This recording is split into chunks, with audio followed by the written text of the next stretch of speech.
एक श्मशान यात्रा में भगवान शिव अपना भेष बदलकर पहुंच गए। रविवार का शांत दिन था। श्मशान घाट की ओर एक शव यात्रा बढ़ रही थी और पीछे पीछे भीड़ में गूंज रहा था, राम नाम सत्य है, राम नाम सत्य है। माहौल बेहद गंभीर था।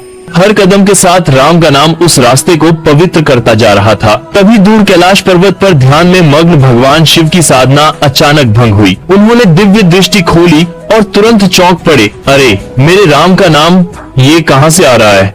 जैसे शराबी को अचानक शराब की खुशबू खींच ले, जैसे किसी गंजेड़ी को भांग की महक रोक ले, वैसे ही शिव अपने आराध्य का नाम सुनकर शांत कैसे बैठ जाते। वे तुरंत उठे, अपना भेष बदला और एक साधारण साधु का रूप लेकर चुपचाप उस शव यात्रा में शामिल हो गए। भीड़ के साथ कदम मिलाते हुए वे भी बड़े प्रेम से जपने लगे, राम नाम सत्य है, राम नाम सत्य है।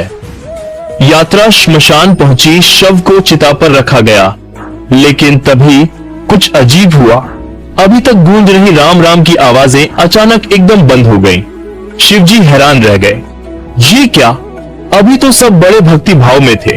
उन्होंने ध्यान लगाया और पीछे खड़े लोगों की फुसफुसाहट सुनाई दी। एक बोला, यार आज बहुत जरूरी काम था, इसे भी आज ही मरना था क्या? दूसरा बोला, हद है, रविवार का आराम का दिन बर्बाद कर दिया। तीसरा चिढ़कर बोला, मेरी गायें भूखी हैं, पता नहीं ये चिता कब जलेगी। ये सब सुनकर शिवजी सन्न रह गए। उन्होंने पास खड़े एक आदमी से पूछा, अभी तो तुम लोग भक्ति भाव से राम नाम जप रहे थे, अब चुप क्यों हो गए?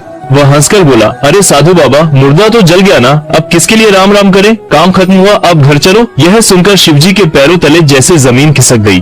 भीड़ तो लौट गई, पर भोलेनाथ वहीं चिता के पास अकेले खड़े रह गए। उन्होंने जलती चिता की राख उठाई, उसे अपने शरीर पर लगाया और मन ही मन बोले, इसी मुर्दे के कारण मैं यहाँ आया, इसी के कारण इन लोगों ने मेरे राम का नाम लिया।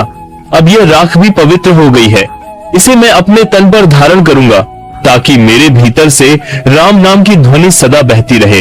तभी से भगवान शिव भस्म रमाते हैं और हमें यह सीख देते हैं, जो जन्मा है उसे एक दिन यही आना है। राजा हो या रंक, मंजिल तो श्मशान ही है। इसीलिए अहंकार छोड़ो और राम नाम जपो, क्योंकि वही सत्य है, वही शिव है।